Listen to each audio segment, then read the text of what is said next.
അച്ഛന്റെ മീരമോൾക്ക് എങ്ങനെയുണ്ട്? കുട്ടിയൊന്നും മിണ്ടിയില്ല. അവൾ തന്റെ അച്ഛന്റെ സ്നിഗ്ധമായ മുഖത്തേക്ക് തന്നെ നോക്കിയിരുന്നു. ജയനും കുട്ടിയെ തന്നെ നോക്കിയിരുന്നു. എത്ര നാളുകൾക്ക് ശേഷമാണ് അച്ഛനും മകളും തമ്മിൽ കാണുന്നത്. ആ കാഴ്ചയിൽ തന്നെ സ്നേഹം സ്ഫുരിക്കാൻ തുടങ്ങി. അവൾ പെട്ടെന്ന് ചോദിച്ചു, അച്ഛാ, എനിക്ക് കാവ്യയെ കാണണം. അവരവളെ കൊല്ലുമെന്നാ പറഞ്ഞത്. അവളോട് സൂക്ഷിക്കാൻ പറയണം. കാവ്യ എന്നെ രക്ഷിച്ചു, രക്ഷിച്ചു. മുഴുവിപ്പിക്കാനാകാതെ മീരയുടെ ബോധം വീണ്ടും നഷ്ടമായി. മോളെ, മീരെ! ജയൻ അവളെ തട്ടി വിളിച്ചു. അത് ക്ഷീണം കൊണ്ടുള്ള മയക്കമാ. കൂടെയുണ്ടായിരുന്ന നഴ്സ് സമാധാനപ്പെടുത്തി.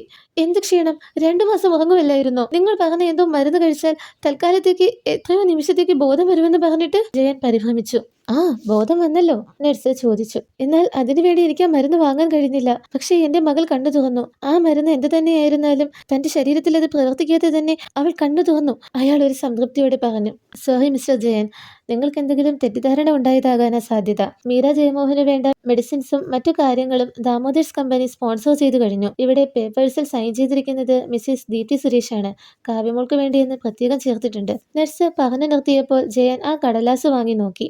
അവൻ ഓരോന്ന് ചിന്തിക്കാൻ തുടങ്ങി. പ്രഫുലിന്റെ കയ്യിലുണ്ടായിരുന്ന അനുപമയുടെ ഫോണിൽ നിന്ന് അവർക്ക് ആകെ കിട്ടിയ തെളിവ് പേര് പോലും ഇല്ലാത്ത ജയന്റെ നമ്പർ. അതുമായി പ്രഫുൽ കാറിൽ കയറാനൊരുങ്ങി. പെട്ടെന്ന് ഒരു ഒച്ച കേട്ട് ഞെട്ടിത്തിരിഞ്ഞ പ്രഫുൽ കണ്ടത് ഐസ്ക്രീം കൊണ്ടു നടന്നു വിൽക്കുന്ന തള്ളുവണ്ടിയിൽ തട്ടി സൈക്കിൾ മറിഞ്ഞ് താഴെ വീണ ഒരു പെൺകുട്ടിയെയാണ്. അവൾ ഒരു പരിഭവത്തോടെ തന്റെ കയ്യിൽ പറ്റിയ മണ്ണ് തട്ടി തുടയ്ക്കുന്നുണ്ടായിരുന്നു. അവൾ തിരിഞ്ഞു നോക്കി. മുൻപരിചയമുള്ളതുപോലെ വിളിച്ചു, അതെ ചേട്ടാ. ആ വിളി കേട്ടപ്പോൾ തന്നെ അലീന ഇതിനു മുമ്പ് ഇങ്ങനെ വിളിച്ചപ്പോൾ ഉണ്ടായ അനുഭവത്തിൽ നിന്ന് വ്യത്യസ്തമായ ഒരു അനുഭവം അവനുണ്ടായി. വഴിയിൽ ഒരാൾ വീണ് കിടക്കുമ്പോൾ അവരെങ്ങനെയാ അപരിചിതരാകുന്നേ? ഒരു കുസൃതിയോടെ അവൾ ചോദിച്ചു. പ്രഫുലിന് കാര്യം മനസ്സിലായി. അവൻ തന്റെ കരങ്ങൾ അവൾക്കു നേരെ നീട്ടി. അവൾ അവന്റെ പാണികൾ ഗ്രഹിക്കാനെന്നോണം വന്ന ശേഷം അതിൽ നിന്ന് പിന്മാറി കണ്ണുകളിൽ കുസൃതി നിറച്ചുകൊണ്ട് ചോദിച്ചു, നിങ്ങളാണോ എന്റെ ചേട്ടൻ? ആ ചോദ്യത്തിനു മുന്നിൽ അവൻ പകച്ചു നിന്നെങ്കിലും ആ നിഷ്കളങ്കമായ മുഖത്തേക്ക് നോക്കി അല്ല എന്ന് പറയാൻ അവന് കഴിഞ്ഞില്ല. അതെ എന്ന് പറയാതിരിക്കാനും കഴിഞ്ഞില്ല. അത് കേട്ട മാത്രയിൽ തന്റെ മുഖത്തു വിടർന്ന പുഞ്ചിരിയിൽ അവൾ അവന്റെ കയ്യിൽ പിടിച്ചെഴുന്നേറ്റുകൊണ്ട് സത്യമാണോ എന്ന് ചോദിച്ചു. പിന്നീട് പ്രഫുൽ ഒന്നും മിണ്ടിയില്ല. അപ്പോഴാണ് അവൾ അവന്റെ വേഷങ്ങളും മറ്റും ശ്രദ്ധിക്കുന്നത്. പെട്ടെന്ന് അവളുടെ മുഖം വാടി. അവൾ തിരികെ പോകാനായി സൈക്കിൾ എടുത്തു. അവൾ പോകുന്നതിനു മുമ്പായി പ്രഫുൽ ജിജ്ഞാസയോട് ചോദിച്ചു, അല്ല, കുട്ടി ആരാ? ഏതാ? അപരിചിതരോടൊക്കെ ഇങ്ങനെ അടുപ്പത്തിൽ സംസാരിക്കാൻ കഴിയുന്നത് എങ്ങനെയാണ്?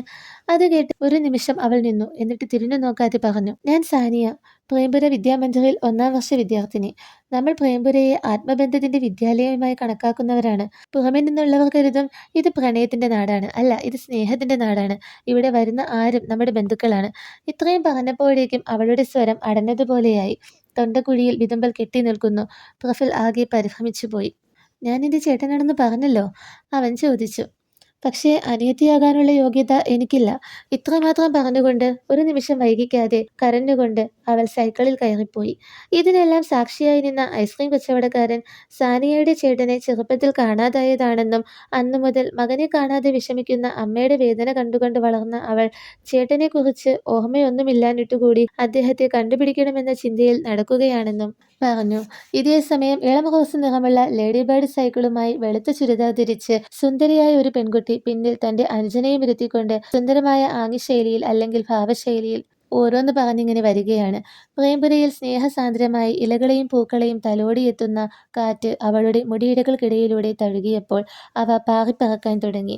എതിർവശത്തു നിന്ന് ഐസ്ക്രീം വണ്ടിയെ ലക്ഷ്യമാക്കി വന്ന ആ പെൺകുട്ടി മറ്റാരുമല്ലായിരുന്നു. അത് നമ്മുടെ അലീന തന്നെയായിരുന്നു. ഐസ്ക്രീം വണ്ടിക്കാരൻ തന്റെ വണ്ടിയുടെ അടുത്തേക്ക് പോയി. വീണ്ടും തനിച്ചായപ്പോൾ പ്രഫുൽ വീണ്ടും ഓരോന്ന് ചിന്തിക്കാൻ തുടങ്ങി. പെട്ടെന്ന് തന്റെ ഹൃദയം അലീനയുടെ പേര് പറയുന്നത് പോലെ ഒരനുഭവം തന്നിലുണ്ടാകുന്നത് അവൻ അറിഞ്ഞു. അലീന എന്ന് ഒരു നിമിഷം മന്ത്രിച്ചുകൊണ്ട് അവൻ തിരിഞ്ഞു നോക്കി. അവിടെ ആ ഐസ്ക്രീം വണ്ടി മാത്രമാണ് അവന് കാണാനായത്. അതിന്റെ മറുവശത്ത് നിന്ന് സ്വാദോടെ തണുത്ത ഐസ്ക്രീം കഴിച്ചുകൊണ്ടിരിക്കുകയായിരുന്ന അലീനയെയും അച്ചുവിനെയും അവൻ കണ്ടിരുന്നില്ല. അവൻ അവിടെ അടുത്തുവരെ പോയി നോക്കണമെന്നുണ്ട്. അവൻ പതിയെ മുന്നോട്ട് നടന്നു വന്നു. അവന്റെ പാദങ്ങൾ ഐസ്ക്രീം വണ്ടിയുടെ തൊട്ടടുത്തെത്തി. അപ്പോഴേക്കും ഒരു ഫോൺ കോൾ വന്ന് അവൻ തന്റെ കാറിനടുത്തേക്ക് തന്നെ പോയി. ഈ സമയം പ്രഫുലിന്റെ പിറകുവശത്തായിപ്പോയ മൺപാതയിലൂടെ അലീനയുടെ സൈക്കിളും അതിനെ മറച്ചുകൊണ്ട് ഐസ്ക്രീം വണ്ടിയും കടന്നുപോയി.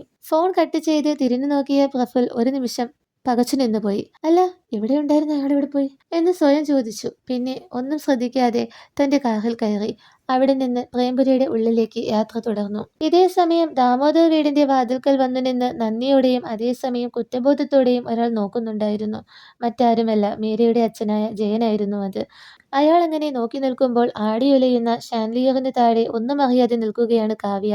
അവൾ തന്റെ തന്നെ കയ്യിലിരിക്കുന്ന ടാബിൽ താൻ കളിച്ചുകൊണ്ടിരിക്കുന്ന ഗെയിമിൽ തന്നെ ശ്രദ്ധിച്ചുകൊണ്ടിരുന്നു. അപകടം മനസ്സിലാക്കിയ ജയൻ അവളുടെ അടുത്തേക്ക് ഓടിച്ചെന്നുകൊണ്ട് അവളെ ദൂരേക്ക് തള്ളിമാറ്റിയതേയുള്ളൂ. കുപ്പിച്ചില്ല് പൊട്ടിത്തെറിക്കുന്ന പോലെയും മണിനാദം പോലെയുമുള്ള ഒരൊച്ച അവിടെ മുഴങ്ങി. നിലത്തേക്ക് തെറിച്ചു വീണ കാവ്യ ഒരു ഞെട്ടലോടെ തിരിഞ്ഞു നോക്കി. ഒച്ച കേട്ട് ഓടിവന്ന ദീപ്തിയും ഒന്ന് അന്താളിച്ചു നിന്നുപോയി. പൊട്ടിവീണ ഷാൻലിയറിന് താഴെ വേദന കൊണ്ട് നരങ്ങുന്ന ജയൻ. പ്രേംപുരയുടെ ശാന്തമായ അന്തരീക്ഷത്തിൽ പുതുതായി പണികഴിഞ്ഞ കോൺക്രീറ്റ് ഇട്ട ആ മനോഹരമായ കൊച്ചു വീട്ടിലേക്ക് അച്ചു ഓടിക്കയറി. ഓരോ ചുവടും അഴകോടെ മുന്നോട്ട് വെച്ചുകൊണ്ട് സൈക്കിളുമായി അലീനയും ആ മുറ്റത്തേക്ക് കടന്നു. അച്ചു വന്നപ്പോൾ തുറന്നു കിടന്നിരുന്നതും അവൻ അകത്തേക്ക് കയറിയതുമായ വാതിൽ ഇപ്പോൾ അടഞ്ഞു കിടക്കുന്നത് കണ്ട അലീന ഒന്ന് സംശയത്തോടെ വാതിൽ മുട്ടി. തുറന്നു വന്ന വാതിലിനു മുന്നിൽ അവൾ അത്ഭുതത്തോടെ മന്ത്രിച്ചു നിന്നുപോയി. ഋഷി! അതെ, ദീപ ദാമോദർ തന്നെയായിരുന്നു വാതിൽ തുറന്നത്. അവർക്ക് പിന്നിൽ അച്ചുവും തൃപ്തിയും കൂടി ഉണ്ടായിരുന്നു.